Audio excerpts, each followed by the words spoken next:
Pinag-uusapan na ang posibleng aumento sa sahod ng mga kawani ng gobyerno at kung kaya itong ipantay sa private employees. Good news at bad news naman ang hatid ng paghina ng piso kontra dolyar. Saksi si Tina Panganiban Perez. Makalipas ang 3 taong pag-angal ng mga kawani ng gobyerno, napag-usapan ang posibilidad ng kanilang aumento sa gitna ng paghimay ng House Committee on Appropriations sa 2016 National Budget kanina.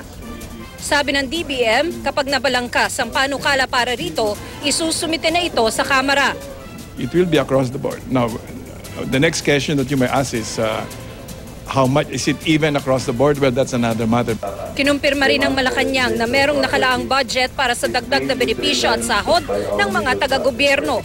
At di man tiyak ang halaga, may pagtansya naman ang palasyo. Also integrated into this budget is a proposal to make government compensation as competitive as that of the private sector in a manner that tightly links pay received to performance delivered. Kawani man ng gobyerno o ng private sector, mahalaga ang panggastos kahit pa sabihing umabot sa pinakamababa ang latest inflation rate o yung pagbaba sa presyo ng bilihin at serbisyo. Nagbabantang maapektuhan yan, lalo yung mga gumagamit ng imported raw materials. Umabot na kasi sa pinakamahina sa nakaraang 5 taon ang halaga ng piso kumpara sa dolyar. At inaasahang bababa pa yan sa mga susunod na linggo ayon sa ulat ng Reuters. Bukod sa epekto sa presyo ng ilang bilihin, posible ring umurong ang ilang foreign investors dahil lalabas na mas mahal na ang gastos nila sa bansa.